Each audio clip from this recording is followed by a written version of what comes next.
दोस्तों, share market को लोग आज भी एक जुए की तरह देखते हैं, क्योंकि वो ये मानते हैं कि इसमें रिस्क बहुत ज्यादा होता है।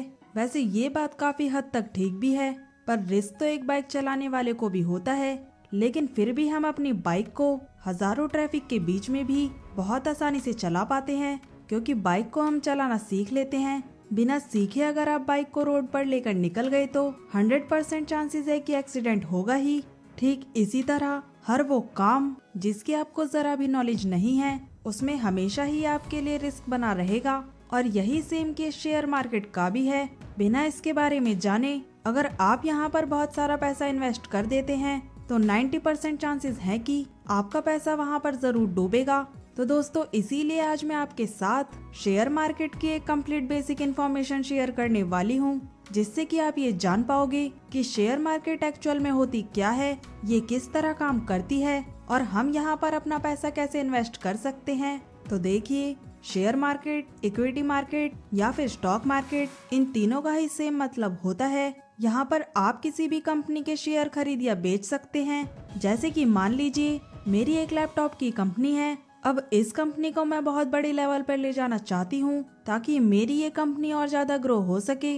अब इसके लिए मुझे पैसा चाहिए, तो मैं क्या करती हूँ, आईपीओ यानी कि इनिशियल पब्लिक ऑफर के थ्रू अपनी कंपनी के शेयर निकाल देती हूँ। मतलब मैं लोगों से ये कहती हूँ कि जितना पैसा आप मेरी कंपनी में इन्वेस्ट करोगे, उतना ही % आप मेरी कंपनी के मालिक बन जाओगे। फॉर एग्जाम्पल, अगर मेरी कंपनी की वैल्यू 1 करोड़ की है और मैं 100 शेयर्स इस कंपनी से निकाल देती हूँ, तो एक शेयर की कीमत हो जाती है यहाँ पर 1 लाख रुपए। अब अगर मेरी इस कंपनी से कोई भी 5 शेयर खरीद लेता है तो वो 5% मेरी कंपनी का हिस्सेदार बन जाएगा। इसको शेयर मार्केट के लैंग्वेज में शेयर होल्डर भी कहा जाता है। अब मेरी कंपनी को आगे चलकर अच्छा खासा प्रॉफिट होता है और उसकी वैल्यू 1 करोड़ से बढ़कर 2 करोड़ की हो जाती है। तो जिन जिन लोगों ने मेरी कंपनी के शेयर खरीद रखे होंगे, उनको भी अपने शेयर्स के अकॉर्डिंग पूरा प्रॉफिट होगा। अगर और भी सिंपल तरीके से मैं आपको बताऊं तो सपोज कीजिए कि आपको एक बिजनेस शुरू करना है और आपके पास सिर्फ 20,000 रुपए हैं, जो कि उस बिजनेस के लिए काफी नहीं है।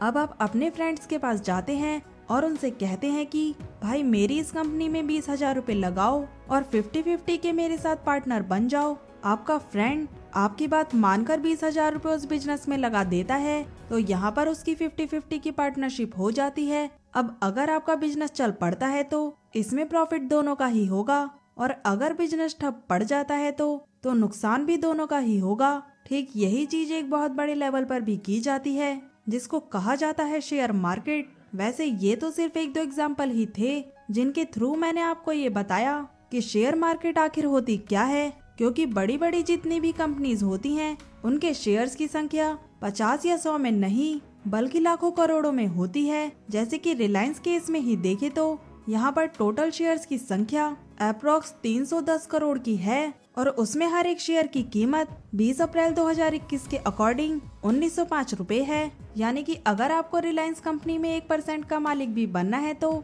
आपको 100 करोड़ से भी ज्यादा की कीमत चुकानी पड़ सकती है। लेकिन इतनी बड़ी इन्वेस्टमेंट करने की आपको कोई जरूरत नहीं है। अगर आप किसी भी कंपनी का एक नॉर्मल शेयर भी खरीद लेते हो, तब भी आप उस कंपनी के हिस्सेदार माने जाओगे, भले ही वो 0.1% में ही क्यों ना आती हो। अब यहीं से एक और सवाल निकलता है कि कंपनी आखिर इतने लाखों शेयर्स क्यों निकालती है। शेयर्स तो वो 16,000 भी निकाल सकते हैं, क्योंकि दुनिया में इतने बड़े अमीर इन्वेस्टर पड़े हैं, कोई भी उनके शेयर्स खरीद सकता है। तो देखिए, सिंपल सा फंडा है। मान लीजिए आपको 100 रुपए की बहुत जरूरत पड़ रही है और आप जाकर 100 रुपए अपने फादर से मांगते हैं। अब अगर आप एक मिडिल क्लास फैमिली से बिलोंग करते हैं तो आप अच्छी तरह से जानते होंगे कि इतना आसान नहीं है। अपने फादर से 100 रुपए निकलवा लेना, 1000 आपसे सवाल पूछे जाएंगे, उसमें भी 50% चांसेस है कि आपको पैसे मिलेंगे। वहीं अगर आप पूरे 100 रुपए अपने फादर से ना लेकर घर में बाकी जितने भी लोग हैं उनसे अगर 10-10 रुपए भी लेते हैं, तो यहाँ पर आपके 100 रुपए बनने के चांसेस काफी ज्यादा बढ़ जाएंगे, क्योंकि 10 रुपए 100 रुपए के मुकाबले बहुत छोटी रकम है और कोई भी 10 रुपए देने पर ज्यादा सवाल जवाब भी नहीं करेगा। ठीक यही स्ट्रेटेजी सभी कंपनीज फॉलो करती हैं और वो 50 या 100 शेयर्स की जगह करोड़ों शेयर्स इशू कर देती हैं। अब देखिए, ये बात तो यहाँ पर मानने वाली है कि भले ही मैं आपको स्टॉक मार्केट की कितनी भी थ्योरी बता दूं, रिस्क तो इसमें हमेशा ही रहेगा। और इसका बहुत बड़ा एग्जाम्पल हम कोरोना वायरस के टाइम पर देख चुके हैं, जिसमें बहुत सारी कंपनीज को एक भारी लॉस का सामना करना पड़ा या फिर अभी भी करना पड़ रहा है। और अगर आप भी हर्षद मेहता के इस डायलॉग से फुल्ली इंस्पायर्ड हैं, तो मैं कुछ और मोस्ट इम्पोर्टेंट पॉइंट भी आपके साथ शेयर कर देती हूँ, जिससे आप स्टॉक मार्केट में होने वाले रिस्क को काफी हद तक कम कर सकते हैं। तो सबसे पहला पॉइंट है, शेयर हमको कब खरीदने चाहिए। तो किसी भी कंपनी के शेयर्स को खरीदने से पहले हमें उस कंपनी की पूरी नॉलेज होना बहुत ही जरूरी है, जिसमें हमें ये देखना होगा कि ये कंपनी जो प्रोडक्ट या सर्विस प्रोवाइड कर रही है, इसके पिछले कुछ सालों में कैसी परफॉर्मेंस रही है, क्या आने वाले टाइम में इसकी वैल्यू और ज्यादा बढ़ने के चांसेस हैं। और इन सब चीजों को पता करने के लिए आप गूगल की हेल्प ले सकते हो। वहाँ आपको हर कंपनी की पूरी परफॉर्मेंस का डेटा मिल जाएगा। हर एक चीज को अच्छे से जान लेने के बाद ही उसमें अपना पैसा इन्वेस्ट करें। दूसरा पॉइंट है, शेयर्स के दाम कब घटते हैं और कब बढ़ते हैं। तो शेयर्स के दाम घटने या बढ़ने का मेन रीजन होता है उसकी डिमांड और उसकी सप्लाई।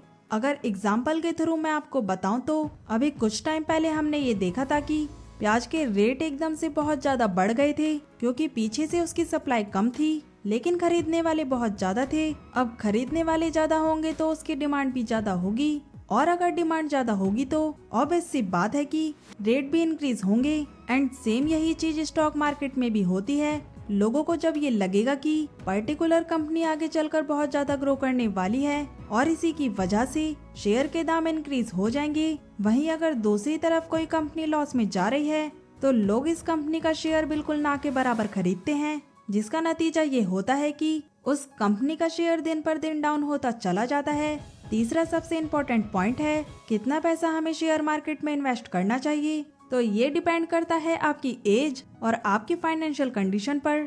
फॉर एग्जाम्पल, अगर आपकी एज 55 या 60 साल से ऊपर की है और आप ज्यादा रिस्क नहीं लेना चाहते हो, तो आपके लिए स्टॉक्स की वजह म्यूचुअल फंड और एफडी एक बेस्ट ऑप्शन हो सकता है। लेकिन अगर आप यंग हैं, अगर आपकी एज 20 साल से ऊपर की है, तो आपको स्टॉक मार्केट में पैसा जरूर इन्वेस्ट करना चाहिए। पर ध्यान रखने वाली बात यहाँ पर ये भी है कि हमें स्टॉक मार्केट में उतना ही पैसा इन्वेस्ट करना चाहिए जिसके लॉस हो जाने पर आपको ज्यादा दुख ना हो। अगर आप शुरू में ही इसमें लाखों रुपए इन्वेस्ट कर देते हैं और इन केस आपका पैसा डूब जाता है, तो आप फिर कभी पैसा इन्वेस्ट करने के बारे में सोच भी नहीं पाओगे। तो हमेशा अपनी फाइनेंशियल कंडीशन को ध्यान में रखते हुए अपना पैसा इन्वेस्ट करें।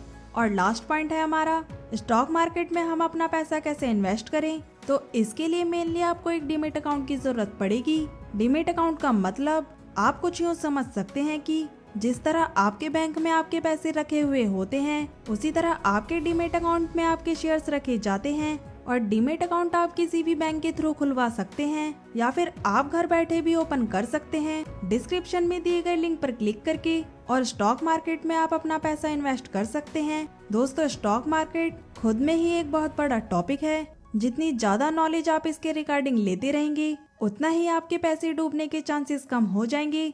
ये कुछ ऐसी बुक्स हैं जिनको मैं जरूर रेकमेंड करना चाहूंगी, जिनको रीड करने के बाद मैक्सिमम लोग इन्वेस्टिंग की दुनिया में कामयाबी हासिल कर चुके हैं। एंड दोस्तों, आप में से काफी सारे लोग मुझसे कमेंट करके पूछते हैं कि आप ये व्हाइट बोर्ड एनिमेशन कैसे बनाते हो। तो इस पर हमारा एक कोर्स लॉन्च हो चुका है, इसीलिए अगर आपने हमारे ऐप को डाउनलोड नहीं किया है तो अभी ऐप को डाउनलोड कर लीजिए। ऐप की लिंक आपको डिस्क्रिप्शन और फर्स्ट कमेंट में दी गई है। आप वहां से हमारे ऐप को इजीली डाउनलोड कर सकते हो। दोस्तों, आज की वीडियो में बस इतना ही। उम्मीद करती हूँ आपको ये वीडियो पसंद आई होगी। अगर हाँ, तो वीडियो को लाइक और शेयर जरूर करें और चैनल को सब्सक्राइब करना ना भूलें। सो मिलते हैं नेक्स्ट वीडियो में।